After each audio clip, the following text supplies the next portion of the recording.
জাফর বেইমানি করে ইংরেজদের সাথে হাত মিলিয়ে মিলনের আদেশে নওয়াব সিরাজকে এই বাড়িতে ঢুকিয়ে বন্দি করে হাতির পায়ে বেঁধে গোটা রাস্তা চেকড়ে ভিতরে নিয়ে গিয়ে হত্যা করে।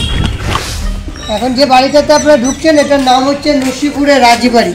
যিনি প্রতিষ্ঠাতা তার নামটা ছিল দেবী সিং, আর দেবী সিং ছিল ইস্ট ইন্ডিয়া কোম্পানির কালেক্টর। সামনে সিঁড়িতে জল দেখতে পাচ্ছেন, আর যে দুটো ঘর দেখা যাচ্ছে সে একটা ঘর মাটির তলায় আছে, দুটো ঘর। ঘরের ওপাশে রয়েছে একটা কুয়া। এই জায়গাটাকে বলা হচ্ছে বাউরি। গাছটার নাম হচ্ছে শ্বেত চাপা ফুলের গাছ। 150 বছর কাছাকাছি। এর ভিতর পুরোটাই ফাঁপা হয়ে গেছে। গাছটার ছালের উপর দাঁড়িয়ে। প্রায় 41 একর জায়গা জুড়ে এই বিশাল কম্পাউন্ড।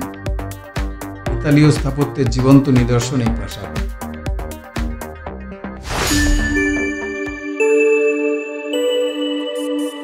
গুড মর্নিং, আমার সকল দর্শকদের শুভেচ্ছা ও অভিনন্দন জানাই। এখন ঘড়িতে বাজে সকাল 6:50, আর আজ আমি সপরিবারে নবাবের শহরের ইতিহাসের সাক্ষী হতে যাচ্ছি। আপনারা চলুন আমার সঙ্গে। আমরা বারাকপুর থেকে 7:20 হাজারদুয়ারি এক্সপ্রেসে উঠে বসলাম। আর যাব মুর্শিদাবাদে। দুরাত থাকবো সেখানে। সকাল 10:20 মুর্শিদাবাদ পৌঁছানোর টাইম। সেখান থেকে হোটেলে পৌঁছে স্নান করে যাব হাজারদুয়ারি। বিকেলবেলায় হেঁটে আশপাশটা একটু ঘুরে নেব। আজকে আর কোথাও যাওয়ার প্ল্যান নেই। আর আগামীকাল যাব সাইট সিইং দেখতে। প্ল্যান আছে বিশেষ বিশেষ কিছু জায়গায় ঘুরে দেব, সবগুলো দেখব না। দেখতে দেখতে ট্রেন মুর্শিদাবাদে পৌঁছে গেল।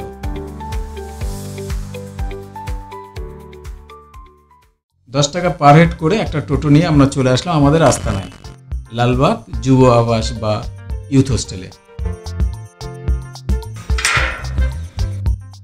গেট দিয়ে ঢুকেই ডান হাতে বেশ কিছুটা এরিয়া জুড়ে ফুলের বাগান। দারুণ সাজানো গোছানো আছে।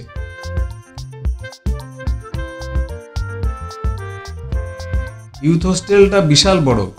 সামনে একটা ব্লক আর পেছনে একটা নিউ কমপ্লেক্স। আর ভেতরে এই বাদিকটায় আছে রিসেপশন।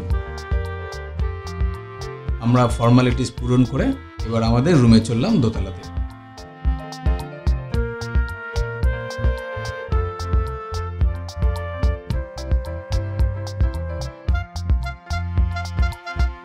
এই যে সামনে হচ্ছে মেন রোড, আর ওই যে বাদিকে ওটা হচ্ছে ইমামবাড়া।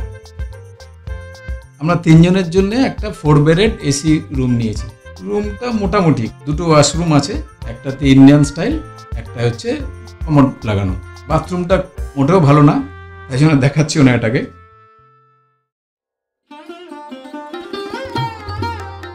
আজকের ওয়েদার খুবই খারাপ, আকাশ পুরো মেঘলা হয়ে আছে। 25 টাকার টিকিট কেটে ঢুকে পড়লাম হাজারদুয়ারি দেখতে। ইতালীয় স্থাপত্যের জীবন্ত নিদর্শন হচ্ছে এই হাজারদুয়ারি। এই সামনের টানা রাস্তা, এটা থেকে চলে যাব হাজারটা দুয়ার দেখতে।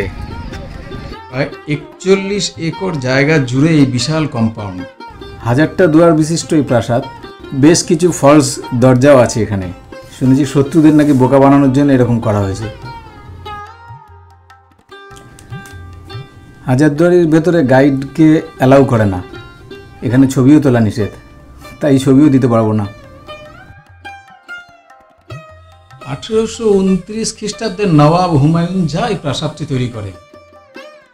সেই সময় 18 লক্ষ টাকা খরচ হয়েছে এই প্রাসাদ তৈরি করতে। এটা 3 তলা বিশিষ্ট প্রাসাদ। একটা আছে অস্ত্রাগার, অফিস কাছারি, রেকর্ড রুম, আর 2 তলা এবং 3 তলাতে আছে আর্ট গ্যালারি এবং লাইব্রেরি। হাজারদুয়ারি আর ইমামবাড়া বর্তমানে আর্কিওলজিক্যাল সার্ভে অফ ইন্ডিয়ার তত্ত্বাবধানে আছে। আর হ্যাঁ, এই হাজারদুয়ারি শুক্রবার দিন বন্ধ থাকে।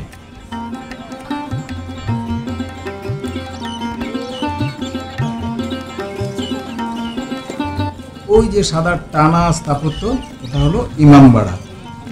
সিরাজউদ্দৌলার সময় ওটা কাঠের তৈরি ছিল। পরবর্তী সময়ে নবাব নাজিব মনসুর আলী খান 7 লক্ষ টাকা ব্যয় করে বর্তমানে এই নির্মাণ করেন।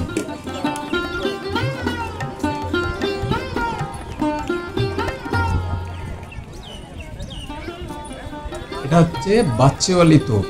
এটা মাত্র একবারই পাঠানো হয়েছিল। শোনা যায় সেই সময় বহু গর্ভবতী মায়ের গর্ভপাত হয়ে যায় এই আওয়াজে। 2টো বেজে গেল, আজ আর কোথাও বেরোবো না, এবার লাঞ্চ করে একটু বিশ্রাম নেব। Good morning. এই টাঙ্গাটা করে আজকে আমরা সাইট সিনে যাব। এবার থেকে আমার মুখে না শুনে গাইডের মুখ থেকে সমস্ত ইতিহাস শুনুন। মির্জাফরের বাড়ি এবারে নবাব সিরাজকে বন্দি করে হত্যা করা হয়েছে। মির্জাফর বেইমানি করে ইংরেজদের সাথে হাত মিলিয়ে মিলনের আদেশে নবাব সিরাজকে এই বাড়িতে ঢুকিয়ে বন্দি করে হাতির পায়ে বেঁধে গোটা রাস্তা চেকরে ভিতরে নিয়ে গিয়ে হত্যা করে সমাধি দেয় ফজলুল্লাহ গঙ্গা নদী। এটা হচ্ছে রঘুনাথজি মন্দির। এখানে ঢুকতে প্রবেশ মূল্য হচ্ছে 20 টাকা। আপনার নামটা বলে দিন। আমার নাম পিন্টু। বর্তমানে যে জায়গাটিতে এখন প্রবেশ করলেন এই জায়গাটার নাম বলা হয় নসিপুর জাফরগঞ্জ আখড়া। নসিপুর জাফরগঞ্জ আখড়া এই কারণে বলা হয়, আপনারা পাশে দেখে আসলেন মির্জাপুরের বাড়ি। মির্জাপুরের ভালো নাম হলো মীর মোহাম্মদ জাফর আলী খান, এর জন্য এই জায়গাটার নাম বলা হয় জাফরাগঞ্জ। মির্জাফর সিরাজদৌল্লাহকে বন্দি করে বাংলাদেশ পালিয়ে গেছিল। মির্জাপুরের যখন বাড়ি বন্ধ করে দেওয়া হয়, মির্জাপুরের বাড়ি থেকেই তালা আনা হয়। আগেকার কিছু পুরনো কয়েন আছে, দুখানা আছে সোনার কয়েন। এগুলো হচ্ছে 300 বছর আগেকার বাসন। এই বাসন আনা হয়েছিল রাজস্থান জয়পুর থেকে। এই বাসনগুলো এই কারণেই ব্যবহার করা হতো 250-300 গরিব মানুষদেরকে খাওয়ানোর জন্য। এটা পুরোটাই রূপোর রড। 1270 টাকা খরচা করে এই রডটিকে তৈরি করেছেন। সামনে গাড়িটা দেখছেন, এই গাড়িটাকে বলা হতো লেডি বেবি অস্টিন কার।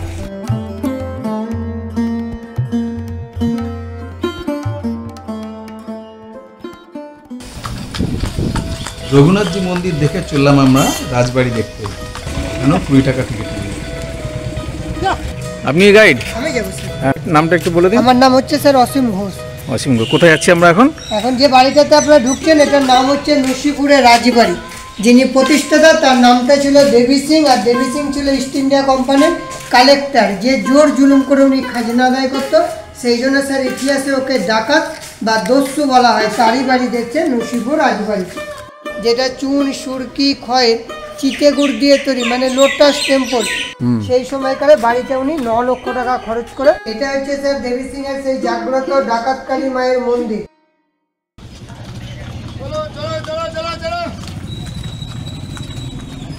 নসিপুর রাজবাড়ি থেকে যাচ্ছি এবার আমরা কাঠগোলা বাগান বাড়ি দেখতে। এখানে টিকিট মূল্য 30 টাকা। যে বাগান বাড়িটা প্রবেশ করেছেন, এই বাগান বাড়ির প্রতিষ্ঠাতা হচ্ছে 4 জন জৈন ব্যবসায়ী। রায় বাহাদুর লতিফত সিং দিবা রাজস্থান থেকে বিজনেস করতে এসেছিল 1870-এ। সেই সময় নবাব ছিল হাসান আলী মির্জা। ওনার কাছ থেকে এই জায়গাটা 135 বিঘে জমি লিজে নিয়ে গোলাপ ফুল ও কাঠের বিজনেস করতেন বলে জায়গাটার নাম হয়েছে কাঠ গোলাপের বাগান বাড়ি।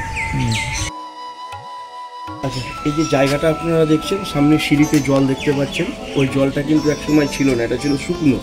আর যে 2টো ঘর দেখা যাচ্ছে সে একটা ঘর মাটির তলায় আছে, গুপ্ত ঘর, এবং ঘরের ওপাশে রয়েছে একটা কুয়া। এই জায়গাটাকে বলা হচ্ছে বাউরি, যেটা রাজস্থানে তৈরি হয়। বাউরি হচ্ছে রাজস্থানীদের জল নেওয়ার জায়গা।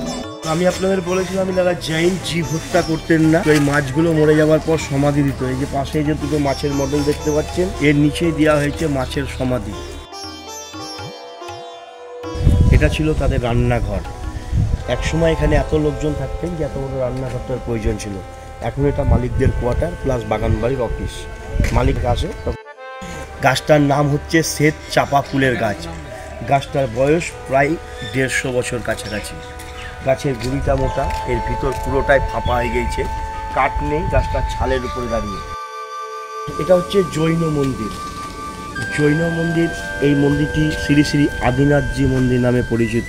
আদিনাথজি হচ্ছে জৈন ধর্মের প্রথম তীর্থঙ্কর। গঙ্গার পশ্চিম দিকে 4 থেকে 4.5 কিলোমিটার পথ পেরিয়ে আমরা চললাম এবার খোশবাগে। আলিবর্দী খাঁর জীবদ্দশায় নিজের সমাধির জন্য বানানো এই বাগানটা। নবাব আলিবর্দী খাঁ, সিরাজউদ্দৌলা, তার স্ত্রী এবং পরিবারের কবর আছে এখানে। এখানেও ভিডিও অ্যালাউ না, তাই আর কিছু দেখাতেও পারলাম না।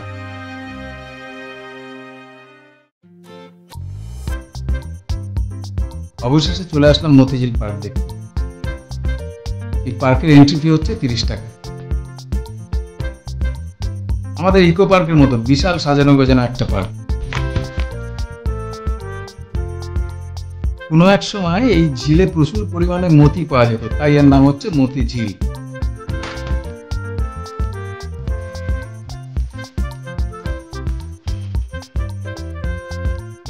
বাচ্চাদের জন্য অনেক রাইড আছে, জয় রাইড আছে, toy train, dual cycling, boating, MP theatre, কি নেই।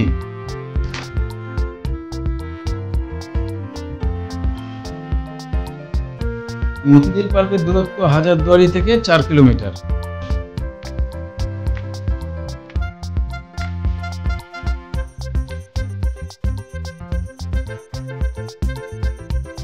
ওটা হচ্ছে মতিঝিল ট্যুরিজম প্রপার্টি। ওখানে থাকার ইচ্ছে ছিল, কিন্তু সব বুকড থাকায় এবার আর সুযোগ হয়নি। দেখা যাক পরবর্তী সময়।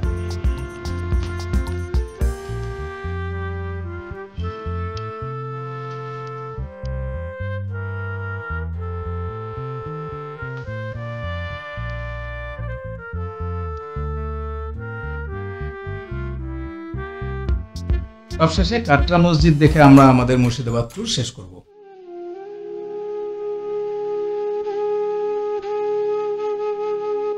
মুর্শিদ কুলি খাঁর সমাধি আছে এই কাটরা মসজিদে। নবাবের ইচ্ছে অনুযায়ী এখানে একটা বাজার তৈরি করা হয়। কাটরা মানে গঞ্জ বা বাজার, সেই থেকে নাম হয় কাটরা মসজিদ। মসজিদের ভেতরে কিন্তু স্থাপত্য অসাধারণ। এই মোটা মোটা থামগুলোর যে সুন্দর কারুকার্য করা, ভাবা যায় না।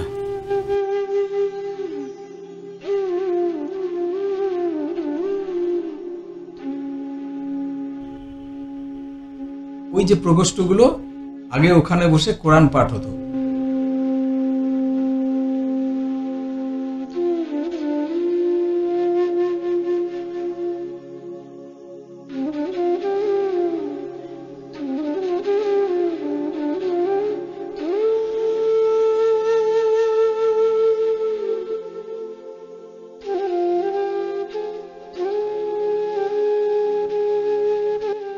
মসজিদের ভেতরে বিশাল খোলা প্রাঙ্গণ, যেখানে প্রায় 2000 লোক নামাজ পড়ত।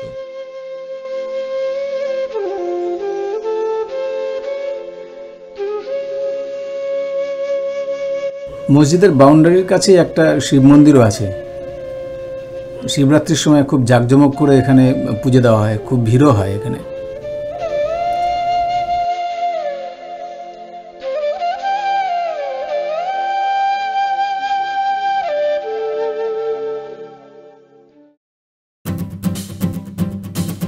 এবারের মতো মুর্শিদাবাদের ভ্রমণ এখানে শেষ করলাম। কেমন লাগলো ভিডিওটা একটু কমেন্টে জানাবেন। ভালো থাকবেন, সুস্থ থাকবেন। ধন্যবাদ।